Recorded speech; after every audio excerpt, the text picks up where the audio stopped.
Hello, I'm Mark Rosekind, a board member with the National Transportation Safety Board. And first, let me introduce Mr. Robert Aceta.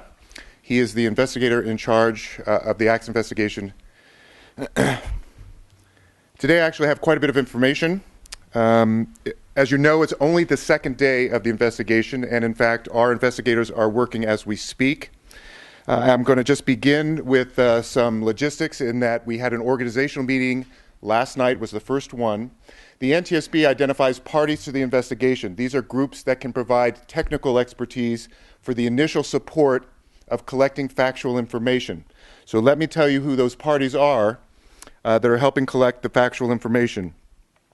They are the Union Pacific Railroad, the Brotherhood of Locomotive Engineers and Trainmen, the United Transport Union, Federal Rail Administration, the Brotherhood of Railroad Signalmen, the Midland Police Department, and the City of Midland.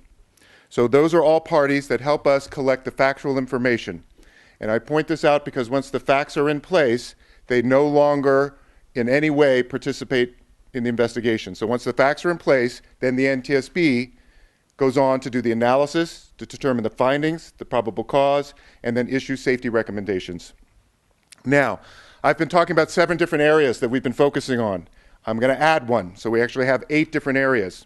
And again, what I will cover are some of the activities that were conducted, but I have more information from what's actually been gleaned from the efforts from today, and then also talk a little bit about what's coming for tomorrow. So the first area I want to talk about has to do with the railroad signals. There was an equipment check today, and one of the things that was completed today that I mentioned yesterday is an evaluation of the timing and synchronization between the traffic lights and the grade crossing warning system, the lights, bells, gates, etc.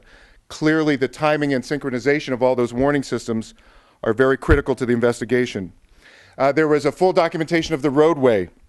So that means looking at all the roadway features, signage, and the stop bars relative to the crossing, for example. All of these are evaluated and captured. On Monday, there's going to be a sight distance test. There will be a locomotive engine and truck at the intersection where this accident occurred, and they will be running through a sight distance test to actually see what could be seen, when, where. So that's a big activity for Monday. Number 2, the Railroad Operations Group actually worked with the Human Factors Group, and we're interviewing the engineer and conductor from the locomotive engine today. And just before coming in the room, we were told by our Human Factors investigator that those interviews have been conducted, and I just want to report that those folks were fully cooperative with our investigators. Next is, and this is the new one for everybody, this is the Railroad Mechanical. Yesterday we started, today we finished documentation of the damage to the locomotive engine. And all of the paperwork has now been obtained about the locomotive engine. So that means information has been obtained about the air brakes and the mechanical condition of the cars.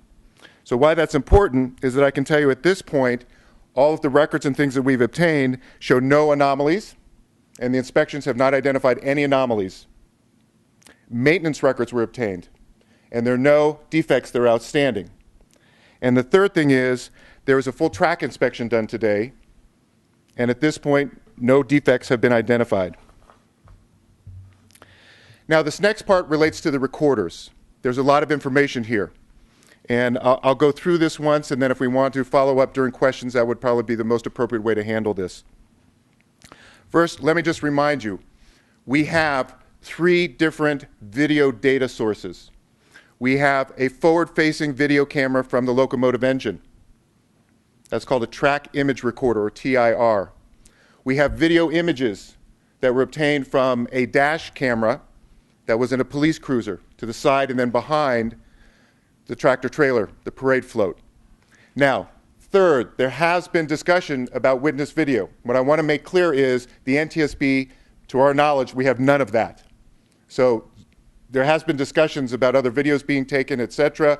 That's not part of what I'm going to talk about today.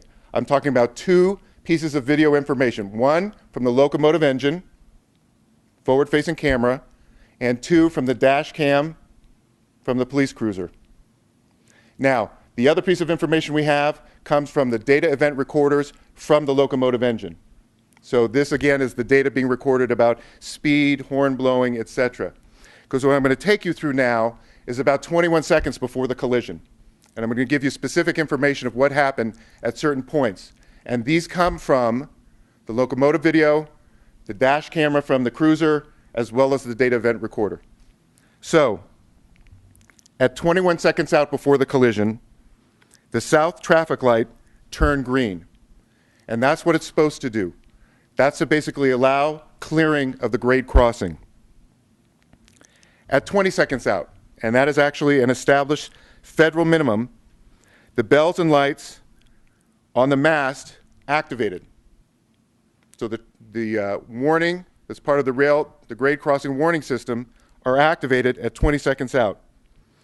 And at that time, the lead truck, so remember there were two, the lead truck, not the accident truck, but the lead truck had its rear trailer crossing the south rail.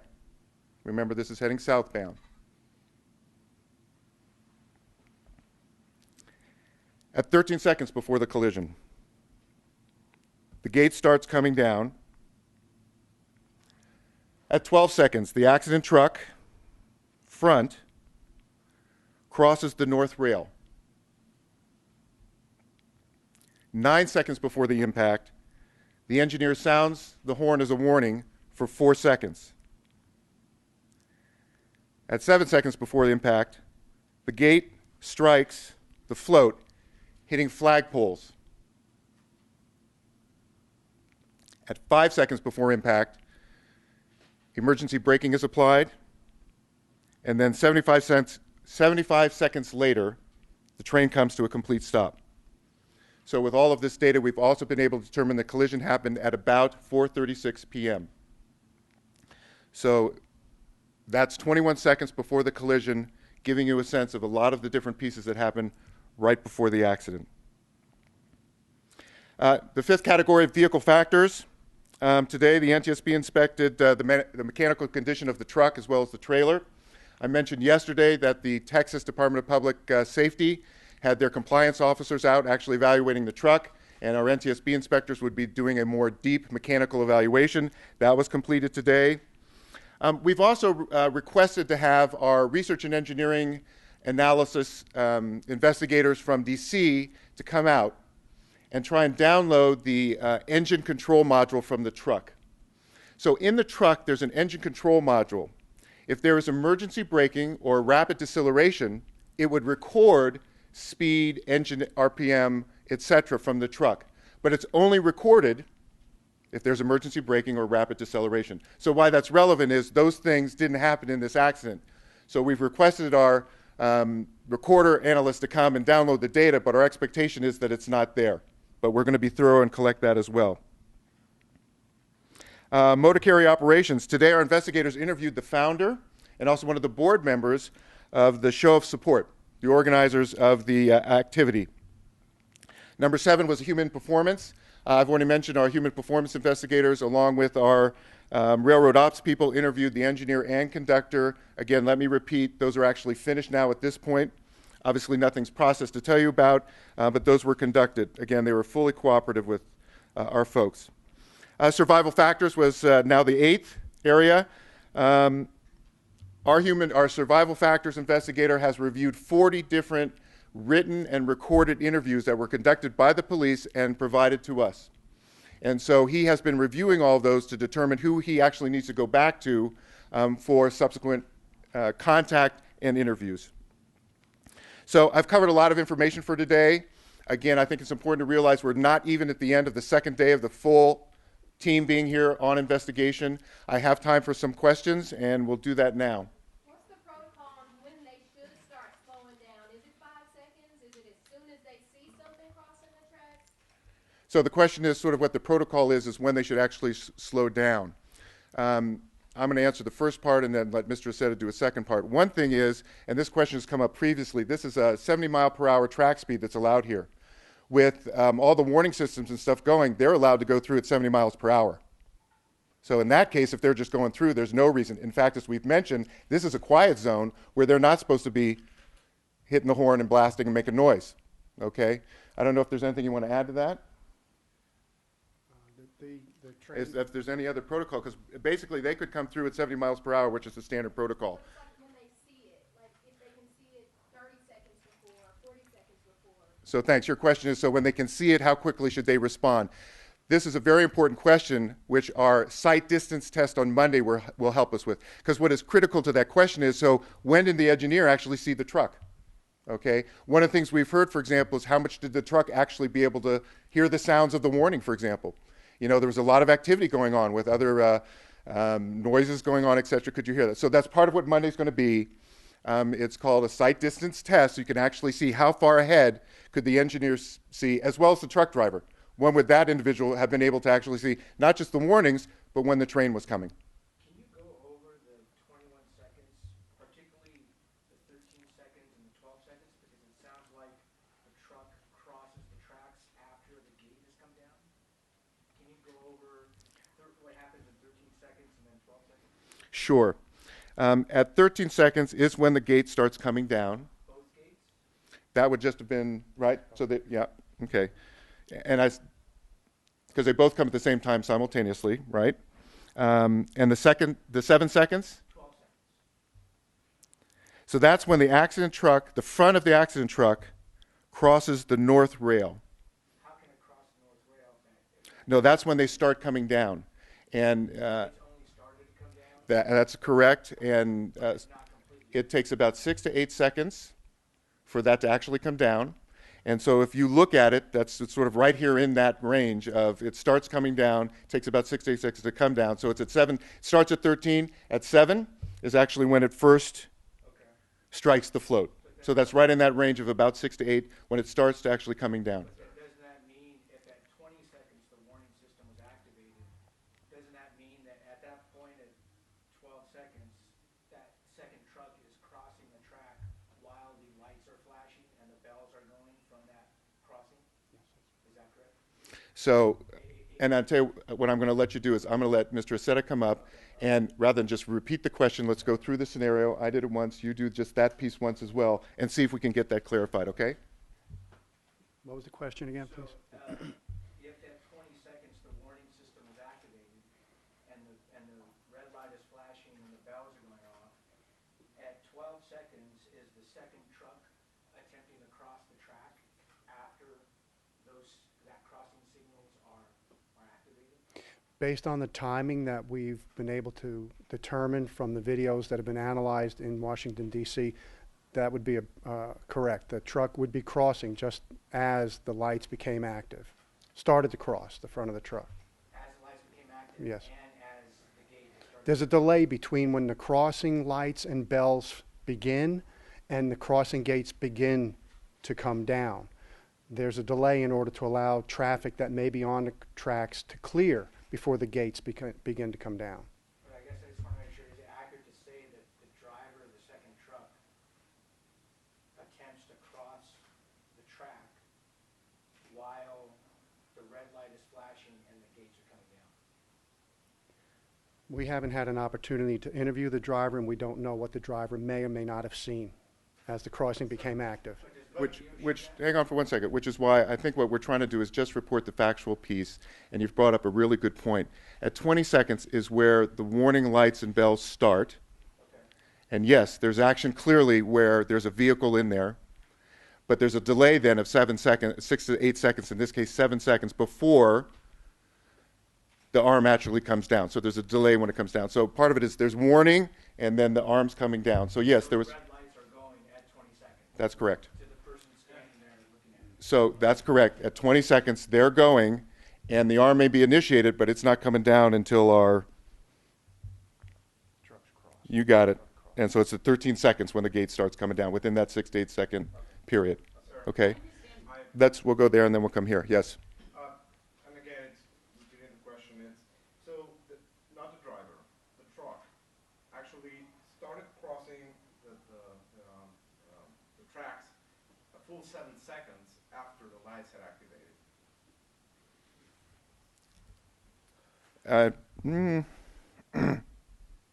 I think it was almost simultaneous. 13 seconds, the front, the gates start coming down, and the front crosses north rail. I think he's asking about at 20 seconds with the warning system activated, and then at 12 seconds, the truck front crossing the north rail. So yes, there's about, so again, and this question is specifically about the timing, and this is why we're doing this, because we're looking at 21 seconds and a lot of stuff going on all simultaneously. And I'm just going to repeat what I've said before. This is preliminary data. This is from these three sources. And so, again, we're not going to analyze. We're just going to try and stay with the facts. And so, yes, at 20 seconds is when the warnings come on. And, in fact, the lead truck's rear trailer is crossing that south rail at that point, right? So it's actually getting through. And at 12 seconds, the accident truck's front crosses the north rail. Yes. So I'm not sure we're going to have the seconds yet, but there are a matter of seconds that the truck is actually in that area when the warning lights are going off. But the truck started crossing after the lights had come on and the signals had started. So the question is, was the truck moving to cross to get there at that time? And yes, it was obviously moving, seeing the warning lights, and again, from the information we have now, it was in that area of the grade crossing at that time. So my question is the 20, I know that it's set by the FRA, but is the 20 seconds and the 5 seconds, those two parameters, is that an adequate amount of time for people on the tracks or in that intersection to be able to get out of harm's way? So I'm going to answer the first part of that, which is the 20-second federal minimum. And that's what this question is about, which is sort of, are these minimums that are established actually sort of appropriate for people to be warned and take action? And so in this case, at least the 20-second part, that's a federal minimum. And what Mr. Aceta is going to do is explain there's actually a sensor that's out way ahead on the track that picks up when the train is coming, so that there is typically going to be at least a 20-second period before the train's going to be in that crossing. It doesn't always happen that way. Okay, so for example, it may be at a certain speed and slow down, well, it could be a little longer. Or if it hits that sensor and speeds up, it could be there faster. Okay, so these are kind of the minimum standards. And I don't know if Mr. Aceta, you want to add anything further to that, or no? Well, can you say, I mean, is that enough? That covers the 20-second part, but it's 5 seconds when the crossing arms go down. Is 5 seconds enough time for people who may have, disregarded the warning lights and bells to get out of the way? Okay, so your question really is, the warning lights start, and then the arms come down in a delayed fashion. And is that enough time for people to respond, et cetera? And that is a very good question, and one of the things that we'll be looking at. And I don't know if you want to say anything more specific, but... Once the lights become active, traffic is supposed to stop, regardless of the crossing. So why don't you go ahead? Yeah. Once the crossing becomes active, when the bells and the lights start to flash on the mast, traffic is required to stop. The gates are come down in a delayed fashion there, so that any traffic that may be crossing the tracks can clear the tracks. But they would be required initially to stop once the crossing becomes active. And how long have those FRA requirements been in place? How long have the requirements been in place? We'll be looking into that. I think your question's really good, because what it gets to is, what we're really looking at are layers of protection here. And what Mr. Aceta was just pointing out is when the lights go on, you're supposed to not get it. Would be an FRA violation if you disregard that? Yes. So if you disregarded, that would be a federal violation. That's correct. So is the truck driver now possibly facing that federal violation? And we are just looking at the factual piece. I am telling you, day 2, what we've learned from those 3 data sources, and we are just now trying to still piece together a lot of other elements of where people were and what was going on, which is why, again, Monday is so important, if that site distance testing, right? Just to know what the engineer saw when. So the application of the horn, the emergency brakes, the truck driver, what he was looking at, when, et cetera. We need to know just basically what we can find, and then through interviews to see what they were actually seeing and hearing at the time. That's, well, if you finish, then we'll come back. Go ahead. Well, I mean, these 2 trucks had police escorts. So what can you talk about the police involvement or the officer involvement in these trucks going over the active crossing? So the question has to do with basically in this activity there were police involved, including as escorts, et cetera, and what role they may have played. And that's something we're going to look into. I think one of the things I've highlighted is while we're here on scene looking at perishable information, there's a lot of other information that we need to get about the requirements of having a parade, of what notification was given to the railroad, what the specific plan was that the police had for the route, for the activities of the escorts, et cetera. All of that will be looked into to see exactly what role they might have played in the accident. And we'll go here because he's been asking. We'll come right back. Go ahead. Yes, sir. You said you have interviewed the driver of the truck. The question was that we've interviewed the driver of the truck. Today we interviewed the engineer and conductor of the train. And the interview with the truck driver, we've already made contact with the company, but that interview hasn't been set up yet. Can you release the name of the company? Do we know the name of the company? Can we release that? I don't, yeah. And so the question, do we know the name of the company? And you can tell I can't give you that right now. Sorry. Yesterday I asked you about a 15-mile-an-hour limit on crossings. It is our understanding that there is, according to FRA, there is a 15-mile-an-hour limit on that crossing, on that particular crossing on Garfield. Okay, so. Maybe we're wrong, but And that, thank you, because I think now, just to clarify that question is, the track speed limit was 70 miles per hour in this area, but your question is, on this particular crossing, was there a 15 mile per hour speed at Garfield? So, Mr. Seta, do we know? Was there any specific speed restriction at this? No, there weren't any speed restrictions. There weren't any? No. Okay, so as far as we know at this point, there were no speed restrictions at this particular grade crossing. And you had a question? yeah, Go ahead. yeah, they have a right-of-way. Did the parade have a right-of-way permit? And we are getting those records. I don't know if we know that right now. But, and let me repeat, we are going to go after all of that. So there's, if you think about it, parade permits, there's notification to the railroad, there's planning on the police department's part, there may be actions on the organization's part to get this in place. That's all the information we're still collecting. How is the crew? I'm sorry, How is the crew that you've interviewed today? How are they doing? so the question is how the crew's doing, and I don't have any information about that. All I know is literally at 2 o'clock the engineer was interviewed, at 3:30 the conductor came in, again fully cooperative with what's going on, but I don't have any information either about the content of what they discussed or sort of how they're doing. Or what services are being provided for them? Question is what services are being provided.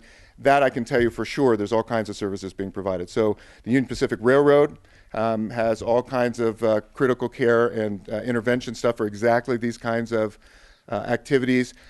Debbie Hall, who's from the NTSB Office of Transportation Disaster Assistance, has actually been here talking to anybody, truck driver, engineer and conductor, witnesses, family, all kinds, the community.